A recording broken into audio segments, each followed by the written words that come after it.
Higher order differential equation का एक और इंपॉर्टेंट सम जो बेस्ड ऑन है पर्टिकुलर इंटीग्रल टाइप 1। अब मैं कैसे बोल रहा हूं ये टाइप 1 है, उसका रीजन सिर्फ एक ही है कि ई रेस टू समथिंग है। ई रेस टू समथिंग का मतलब होता है कि वो टाइप 1 हो गया। तो ये टाइप 1 के बेस पे सम है जो काफी इंपॉर्टेंट है, इसको हम लोग सॉल्व करेंगे। सबसे पहला कंप्लीट सोल्यूशन अगर बनाना है तो मेरे दिमाग में दो चीज होना चाहिए। एक होता है सीएफ, जो इक्वल टू के लेफ्ट हैंड साइड में दिया है उससे हम सीएफ निकालेंगे, जो इक्वल टू के राइट हैंड साइड में दिया है उससे हम पीआई निकालेंगे, एंड तब जाके हम लोग को मिलेगा complete solution which is y equal to CF plus PI. तो स्टार्ट करते हैं स्टेप बाय स्टेप। सबसे पहले सीएफ निकालेंगे, तो ये क्या दिया है आपको, ये हो जाएगा 6d स्क्वायर। डी स्क्वायर क्यों, क्योंकि डबल डेरिवेटिव दिया है, plus 17dy plus 12y bracket close is equal to e raise to minus 3x/2। अब मैं क्या करूंगा, इसका मैं ऑक्सिलरी इक्वेशन बनाऊंगा। तो ऑक्सिलरी इक्वेशन बनाने के लिए मैं y पूरा कॉमन निकाल लिया और फिर मैं इसको अभी ऐसे लिख दिया। अब मैं लिखूंगा CF निकालने के लिए auxiliary equation 6d square 17d plus 12 is equal to 0। Okay, and then इसको मैं कैलकुलेटर में डालूंगा, तो कैलकुलेटर में मुझे दो वैल्यू मिल जाएगी। ठीक है, कैलकुलेटर में जो मुझे दो वैल्यू मिलेगी that will be minus 4/3 and minus 3/2। ये दो वैल्यू मुझे कैलकुलेटर में मिल जाएगी। अब सबसे पहला काम मैं क्या करूंगा, जैसे मैंने कैलकुलेटर में आ गया मैं CF निकालूंगा। CF कैसे निकलेगा, y is equal to C1 e raise to minus 4/3x and C2 e raise to minus 3/2x। ये हमारा अभी जो निकला है इसे हम CF बोलेंगे। जो रूट्स हमारा निकलता है d का डेरिवेटिव का, उसका हम लोग CF बनाते हैं। क्योंकि ये रियल पार्ट है इसलिए e के ऊपर गया, इमेजिनरी पार्ट होता तो कॉस साइन में जाता। ठीक है, उसका डिटेल्ड वीडियो ऑलरेडी है, वो आप देख सकते हैं। ठीक है, अब ये क्या हो जाएगा, पीआई निकालेंगे। तो पीआई निकालने के लिए क्या करना पड़ता है भाई, पीआई निकालने के लिए हम क्या करेंगे, लिखेंगे P I is equal to y is equal to 1/6d square 17d plus 12 e raise to minus 3/2x। ठीक है, ये मैंने लिख दिया। अब मैं क्या करूंगा, टाइप 1 क्या बोलता है, x के पहले जो भी है उसको आप d में पुट कर दीजिए।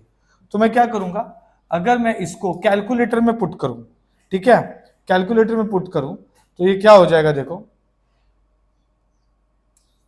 ये क्या हो जाएगा, ये हो जाएगा अगर मैं इसको पुट करूं मतलब 6 माइनस 3/2 का square plus 17 minus 3/2 plus 12 e raise to minus 3/2x।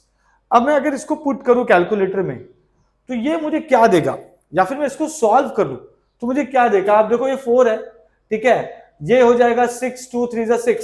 तो मैं इसको अगर सॉल्व करूं तो मुझे क्या मिल रहा है, देखो ये हो जाएगा 6 एंड देन माइनस का स्क्वायर हो गया, स्क्वायर हो गया, इसका मतलब ये हो गया इंटू 9/4, फिर माइनस 17 इंटू 3/2 प्लस 12। मैं इसको सॉल्व करूंगा तो ये हो जाएगा 3/2, करेक्ट है। ओके, तो ये हो जाएगा 9 3 से 27 माइनस 27/2 माइनस 17 3 जा, ओके, ये कितना हो जाएगा 51 डिवाइड बाई 2 प्लस 12। ठीक है, मैं सॉल्व करके बता रहा हूं, आप कैलकुलेटर में डाल देना, होगा क्या अभी देखो यहां पर, ये हो जाएगा 27 में से 51 चले जाएगा तो ये हो जाएगा माइनस, देखो माइनस 24/2, फिर एक कैलकुलेट हो गया 12 प्लस 2, आंसर आ गया 0। जब भी आपको ये पार्ट 0 मिल जाए तो आपका काम एक ही होना चाहिए, वो ये है कि मैं इसमें एक फॉर्मूला है वो मैं याद आपको करना नहीं सिखाऊंगा क्योंकि फॉर्मूला हम भूल जाते हैं मोस्टली। जितना हो सके इसको एक टेक्निक यूज करेंगे। टेक्निक ये है, अगर कभी आप e के ऊपर का वैल्यू d में डालते हैं, जैसे d में डाला मैंने, और अगर वो 0 हो जाए तो उसका एक सोल्यूशन ये है कि आप ऊपर x लिखो और नीचे वाले का डेरिवेटिव कर दो। तो यहां पर ये जो 6d स्क्वायर प्लस 17d दिख रहा है, ठीक है, ये बेसिकली हो जाएगा 12d प्लस 17, दैट्स इट। इसका डेरिवेटिव मैंने किया है, क्या किया मैंने, ये पार्ट का, ठीक है, ये पार्ट का 6d स्क्वायर 17d प्लस 12 का मैंने डेरिवेटिव कर दिया और मुझे आया आंसर 12d प्लस 17। अब ये जो मुझे आ रहा है 12d प्लस 17, ये मैं डेरिवेटिव क्यों किया? क्योंकि मेरा डिनोमिनेटर 0 होता है इसको सॉल्व करने के बाद, इसलिए मैंने जानबूझ के ये वाला पार्ट आपको सॉल्व करके यहां पे बताया। आप कैलकुलेटर में डालेंगे तो भी नीचे 0 आएगा, जैसे ही नीचे 0 आया आपको ऊपर x लिखना है, 12d plus 17 e raise to minus 3/2x। अब मैं क्या करूंगा? अब मैं वापस से पुट करूंगा, वापस से अगर 0 हुआ तो ऊपर x स्क्वायर हो जाएगा, वापस से नीचे वाले का डेरिवेटिव करेंगे। फिलहाल चेक करते हैं नीचे 0 हो रहा है कि नहीं, तो हो जाएगा y, मैं पुट करके देखता हूं, 12d के जगह पे माइनस 3/2 प्लस 17 है, ये हो गया 6, मतलब माइनस 18 प्लस 17 मतलब -1 बचा, मतलब नहीं हो रहा है, तो ये हो जाएगा 12 minus 3/2 plus 17 e raise to minus 3/2x। तो ये क्या हो गया? ये कैंसिल हो गया, क्या हो गया बेटा? 6, मतलब 6 हो गया, मतलब ये क्या हो जाएगा? y is equal to x by -1 into e raise to minus 3/2x। Therefore P I का जो y आया है वो है -x e raise to minus 3/2x, ये मेरा पी आई आ गया। That's it. अब मुझे करना क्या है? Complete solution. मैंने जैसा बोला स्टार्टिंग में सम के, आपका टारगेट होना चाहिए कंप्लीट सोल्यूशन बनाना, तो complete solution is y is equal to C F plus P I, मतलब y is equal to C F मेरा जो आया है c1 e raise to minus 4/3x, c2 e raise to minus 3/2x, ठीक है, okay, and then minus x e raise to minus 3/2x। तो ये हमारा कंप्लीट सोल्यूशन आ गया है, तो ये हमारा आंसर है।